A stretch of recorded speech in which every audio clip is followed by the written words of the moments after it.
Friends, please stand and let's say together, Who Has Seen the Wind? Begin. Who Has Seen the Wind by Christina Rossetti. Who has seen the wind? Neither I nor you. But when the leaves hang trembling, the wind is passing through. Who has seen the wind? Neither you nor I. But when the trees bow down their heads, the wind is passing by. You may be seated. Can you see the wind, Michaela? No. No, you cannot see the wind. Do you know if the wind is blowing, friends watching? You're right. Yes, we can know if the wind is blowing. What helps you know that the wind is blowing, Micah? Because you can feel it. You can feel it. What if you're in a building? In our classroom right this minute, we cannot tell if the wind is blowing, but if we looked out a window, what could we see that could let us know the wind is blowing? What would that be, Micah? Trees. You could see the leaves rustling in the trees. Maybe there's a piece of paper that you see blowing across the what? Road. Across the road. Let's go to page number 30 in our book, and we're going to talk about the wind. When we started our science lesson, we said one of our poems that we learned previously, Who Has Seen the Wind? Let's talk about the wind. Will you read for us, please, Michaela? Wind is air that moves. The wind can be soft. A soft wind is called a breeze. Good. What is a soft wind called? A breeze. Yes, a soft wind is called a breeze. Read that next sentence, Michaela. Sometimes the wind blows hard. You know, I have been outside and I have just sat in a chair and I felt the breeze. Sometimes that breeze is cool. Sometimes it's a warm breeze. Other times there are storms. And the wind is fierce. It is strong. You can see the strength and the power of God in the wind. Sometimes it's gentle. Sometimes it is strong. Mrs. Turner wants you to go to page 31. And will you start reading for us, please? Holly. I can make air move. I can blow hard. Good. Stop right there. Let's look here at this picture. What do you see, Cyrus? A dandelion. And what do you like to do with it? Blow. How do you do that? You use your mouth. You use your mouth. You take the air that you have and you just go and you blow it, and you can see that the pieces just go everywhere, just like in that first picture. You can make air move. You can blow hard. Continue reading, please.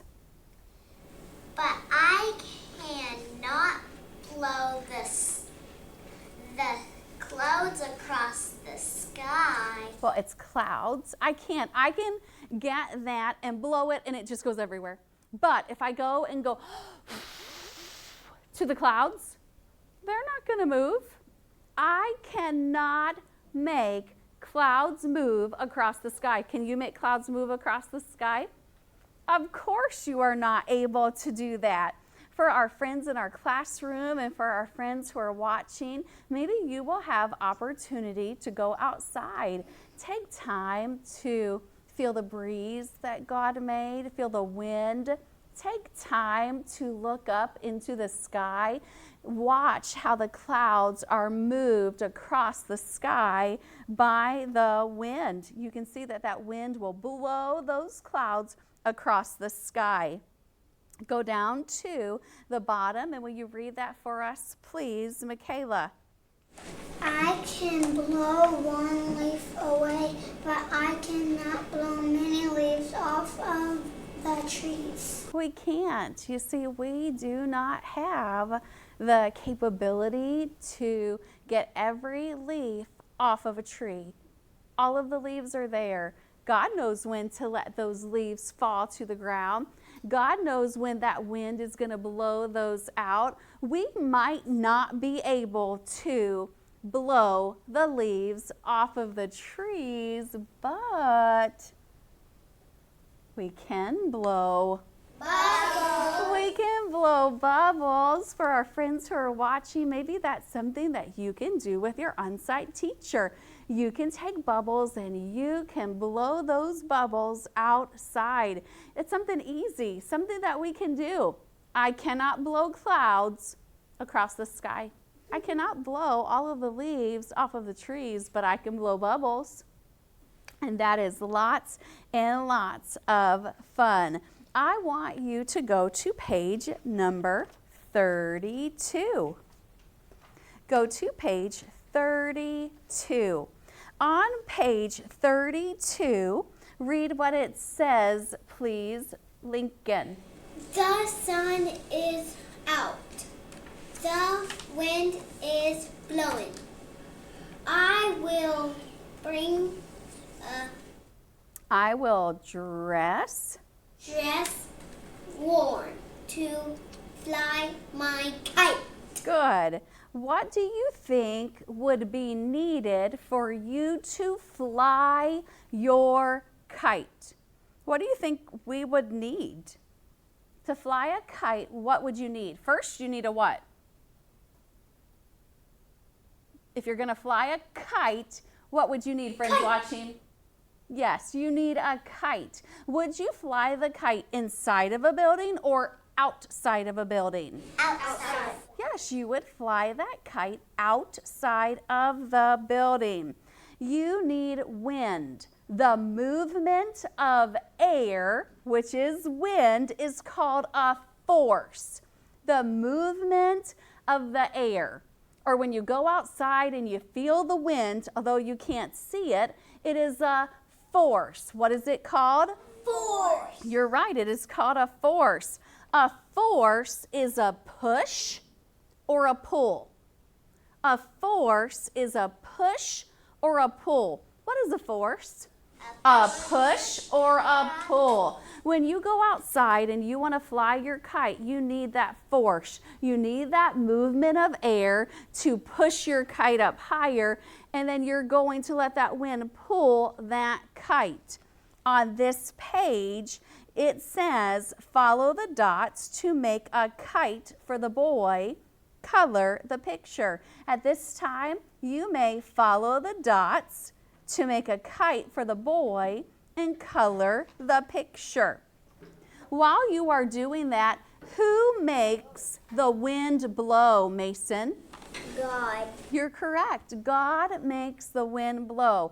Remember, it is a force. A force is a push or a pull. That kite cannot fly without the wind. It needs that force to push it, to pull it up into the sky. It needs that movement of air. If the wind is blowing, what might you wear if the wind is blowing and it's a little bit cool? What might you wear, Michaela? A light jacket. A light jacket. What about a sweater? Could you wear a sweater if it's just a little bit cool outside? Yes. Yes, you could wear a sweater.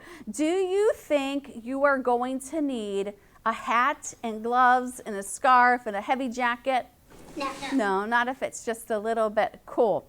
So at this time, Mrs. Turner would like for you to work on this page, page number 31. Now, our lesson isn't finished, but I want you to follow the dots to make the kite for the boy and then color the picture. Friends, while you are coloring, I want you to just take a quick second and I want you to look right up here on our board. What do you see? A pinwheel. You do. That pinwheel needs a force. It needs a push of air so that it will move. It needs wind. You know, Mason, we have a pinwheel in our classroom. Will you bring it over to me?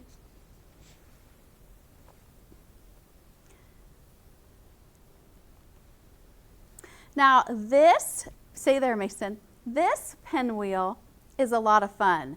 But if it just stays here and it doesn't move, does it look like a lot of fun?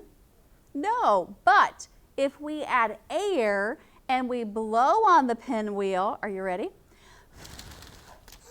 Did you see it? It moves it. Mason, would you like to blow on that pinwheel to make it move? Keep going. Oh, isn't that fun?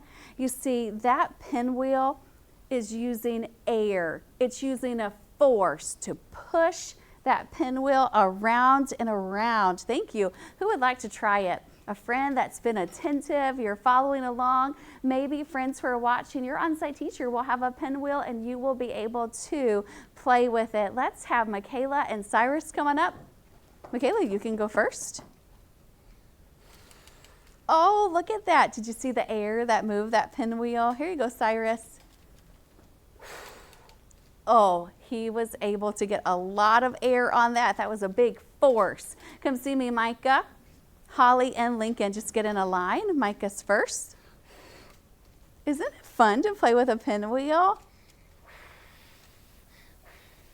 Now, if you do a light blow like this, Holly, it's not going to move much. You want to be a little bit more forceful. Oh, that was so much better. Good. And Lincoln, you could be our last friend to try it. Wonderful. Have you ever, now you're still coloring and you're still watching if I need you to, but have you ever been near a hospital and that hospital had a helicopter and that helicopter would come to take people who were sick to the hospital? Well, sometimes you will see this. This is called a windsock. I can tell by looking at this windsock, Micah, that the air is blowing.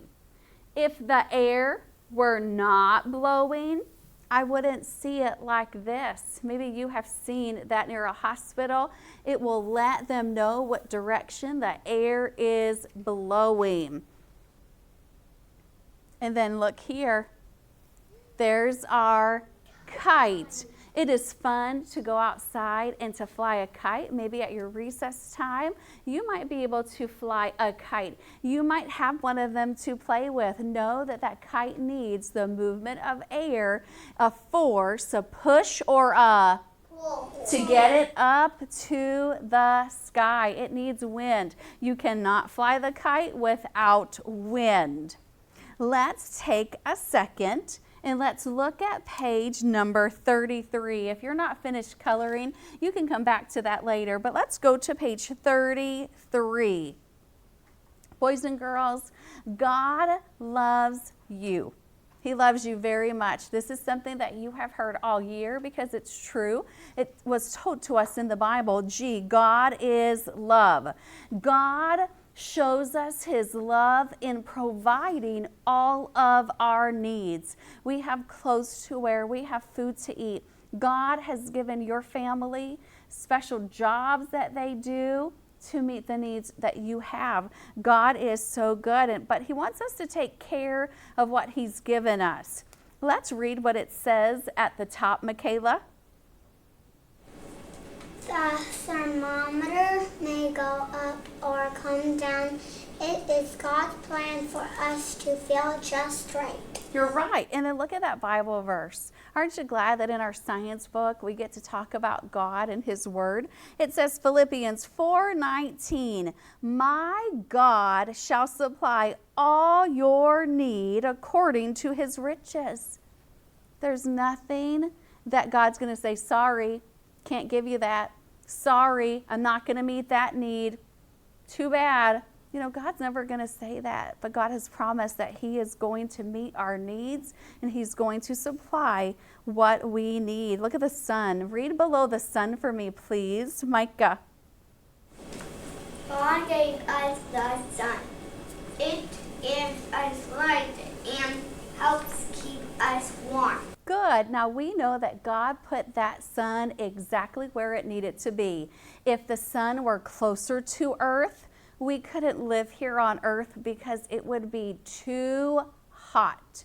If the sun were further away, we couldn't live here on earth because it would be too cold. You see, God put that sun just at the right spot, and he put our earth just where he needed it.